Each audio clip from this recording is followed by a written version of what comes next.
With the 7th pick in the 1996 NBA draft, the Los Angeles Clippers select Lorenzen Wright from the University of Memphis. Well, the record continues here on draft night. That's 7 underclassmen in a row to start off the draft. 1996年嘅 NBA 選秀大會係被譽為其中一屆最多天才球員嘅選秀，當中包括戰神艾弗遜、雷亞倫等等。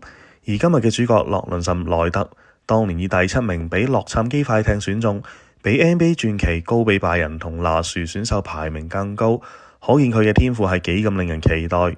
雖然佢喺 NBA 成就唔算好耀眼，但係一個稱職嘅藍領球員，足足喺 NBA 打滾咗13年。可惜喺佢退役之後冇耐，呢位喺家人同朋友眼中嘅好好先生，卻離奇暴屍森林。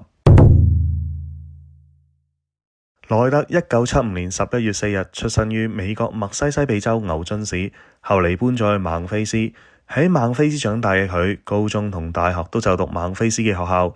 而佢嘅爸爸夏柏亦曾經係一名職業籃球員，效力過芬蘭聯賽，並曾經跟隨 NBA 猶他爵士隊試訓。不幸嘅係喺萊特7歲嗰陣，當時喺孟菲斯警察局任職嘅夏柏中槍，導致半身癱瘓。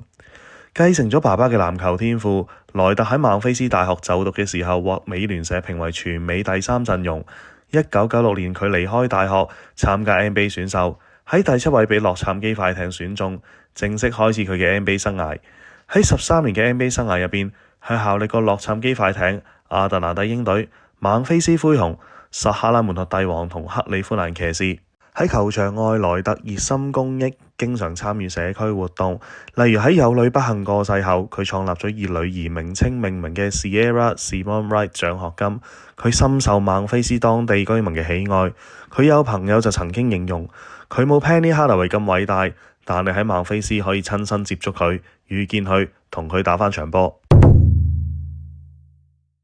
喺結束 NBA 球員生涯之後，萊特搬咗去亞特蘭大生活，但佢不時都會返孟菲斯見朋友，同埋前妻雪拉萊特同一班仔女。喺2010年7月18日，萊特好似平時咁由亞特蘭大去咗孟菲斯，打算出席家姐嘅迎英派對，順便探朋友同埋仔女。19日凌晨，有人目擊到佢離開前妻位於田納西州科里爾維爾嘅屋企，而呢一次係佢最後一次俾人目擊，仍然生存。喺7月22日，萊特嘅家人報警指萊特失蹤。警方喺6日之後，即係7月28日，喺孟菲斯市東南部一片森林中發現咗萊特嘅遺體。而可怕嘅係，原本有225磅重嘅萊特，被發現時因為雨水、高溫同食腐動物，遺體最後只剩返57磅。經鑑定，佢身中多槍，死於他殺。但佢身上嘅金鏈同名貴手錶並冇被偷走，所以估計今次並唔係隨機嘅劫殺案，而係一次有預謀嘅謀殺案。其實喺2010年7月19日凌晨，田納西州日耳曼敦嘅911報案中心收到萊特打嚟嘅電話。當時打電話嘅人正同報案中心嘅人通話，忽然傳嚟多下槍聲，但由於電話嚟自日耳曼敦管轄範圍外，所以無法確定電話打出地點。但奇怪嘅係，直到7月28日，即係相隔萊特俾人目擊最後一次生存嘅時候嘅10日之後，職員先向上級報告呢件事，亦都阻礙咗警方嘅調查。最後地區政府需要向萊特嘅家屬賠償一筆未公開嘅費用作為和解。萊特被殺震驚咗全美，特別係孟菲斯社區，大家對呢位曾經為孟菲斯帶嚟榮耀嘅籃球明星慘死感到悲痛同埋憤怒。由於報案中心職員嘅失誤，加上萊特嘅遺體已經嚴重腐爛，令到警方調查陷入膠着。萊特最後一次出現係離開前妻雪拉嘅屋企，自然雪拉都會成為調查對象。佢同警方透露，萊特7月19日凌晨同一個身份不明嘅人坐一架車離開佢屋企。最重要嘅係，佢話萊特帶住一啲現金同埋毒品，又聽到萊特喺電話話以11萬美元出售一啲嘢。不過，雪拉後嚟推翻咗呢個講法，或者係媒體嘅報導。而其中一個令人覺得雪拉可疑嘅地方，就係有報導指雪拉本身欠債達300萬美元，所以有足夠嘅殺人動機。不過，雪拉嘅律師反駁話，萊特過身時已經身無分文，雪拉冇動機殺人。另外，有鄰居表示，雪拉同一名男友人喺7月19日晚喺雪拉屋企嘅後院起咗篝火。鄰居覺得好奇怪，因為嗰日係1年中最熱嘅一日。但經過警員嘅查問同搜查雪拉嘅屋企，雪拉從未受到指控。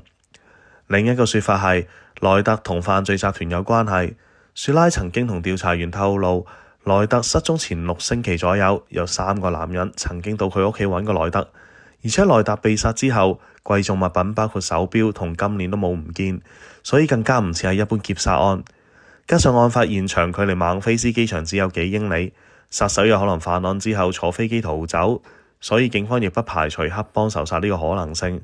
但萊特嘅親友一致反駁呢個猜測，佢哋話萊特雖然係缺錢想籌集資金，但從來冇聽聞或者見過佢同任何毒品或者犯罪集團有關。案件其後過咗幾個月，警方仍然毫無頭緒，案件陷入僵局。究竟邊個先係兇手呢？喺萊特過身大約7年之後嘅2017年11月，案件迎嚟一個大突破。警方喺孟菲斯以東75英里左右，密西西比州沃爾納特嘅一個湖入邊揾到咗一把疑似係兇器嘅手槍。同年12月5日，一名教會執事兼懸禮師比利端納被捕，佢被控1級謀殺罪，保釋金為100萬美元。而巧合嘅係，雪拉同端納係返同一個教會。喺12月15日，雪拉亦都因為涉嫌謀殺被捕。兩人起初都否認控罪，直至一個人出現，雪拉嘅表哥詹美馬田。馬田本身因為謀殺女友已經喺監獄服刑，佢供稱雪拉、端納同佢嘅犯案過程，以作為唔被起訴嘅條件。馬田供稱佢同雪拉同端納為咗殺害萊特見過2次面，其中一次會面之後，雪拉俾咗端納架車佢之後發現車尾箱有一啲錢、一支槍同大麻。佢哋原本計劃喺2010年6月喺亞特蘭大萊特嘅屋企動手，但佢話去到嘅時候萊特並唔喺屋企。然後雪拉改變計劃，用手機短信呃咗萊特返孟菲斯出手。馬田表示自己今次冇參與殺人，只係負責清理現場同處理兇器。2019年7月，雪拉喺庭上承認1級謀殺罪，因為認罪所以判監30年，而另一個兇手端納就被判處無期徒刑。雪拉因為咩事要殺死萊特呢？首先，我哋了解一下萊特同雪拉嘅關係。萊特同雪拉喺高中時期認識，萊特喺高3嗰年參加籃球比賽，而雪拉嘅爸爸就係佢嘅教練。然後萊特同雪拉開始約會，好快佢哋就有咗小朋友，然後結婚。佢哋總共有6個小朋友。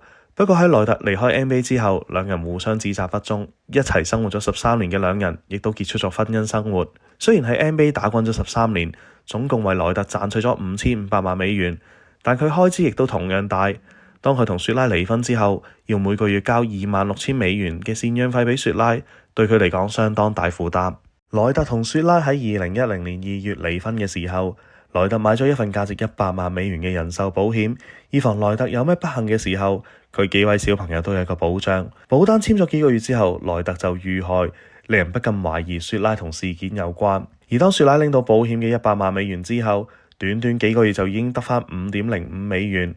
雪拉用咗啲錢買咗一間屋、一架車、一次紐約之旅同埋全屋嘅新家私，已經引起咗唔少人嘅懷疑，包括萊特嘅媽媽黛博拉。黛博拉多年嚟都希望可以揾出殺死個仔嘅兇手，佢不斷咁揾證據，亦不斷向警方施加壓力，希望案件唔會因為冇進展而被丟淡。到咗2015年，即係萊特遇害後5年，雪拉出咗一本名為《Mr. Tell Me Everything》嘅書，書中講述一個女人嫁咗俾一個虐待成性、不忠嘅籃球明星嘅生活。書中最後以懸念作結，講到有某一樣嘢引起咗主角注意，被描述為他們沒藥的開始。本書嘅內容令到黛博拉更加懷疑雪拉係兇手，但始終都唔能夠成為證據。直到2017年，警方喺湖底揾到兇器，加上雪拉表哥馬田嘅證供，先證實到黛博拉嘅推測原來大致正確。喺2022年，雪拉喺假釋聽證會上推翻之前嘅證供，只係承認間接參與殺害萊特，真正動手嘅係端納同馬田。佢又表示萊特生前販毒同曾經企圖自殺，佢無法再忍受，所以同佢離婚。而端納同馬田都有份參與販毒，並且有權力鬥爭。雪拉想將整件事都推去端納同馬田身上，但係假釋委員會並唔相信佢嘅說話，拒絕咗佢嘅假釋請求。雪拉需要等到2027年先會再有假釋嘅機會。如果佢得唔到假釋，佢將會喺2046年先會獲釋。屆時佢已經75歲。萊特作為一個 NBA 球星，風光嘅背後其實有一個沉重嘅家庭負擔。最後更因為前妻雪拉嘅貪婪而失去寶貴嘅性命，全憑佢媽媽黛博拉鍥而不捨要求警方關注同追查，萊特嘅死先至真相大白。鍾意呢條片嘅朋友記得 Like、Subscribe 同 Share 啦！我哋嚟緊會為大家帶嚟更多奇聞異事。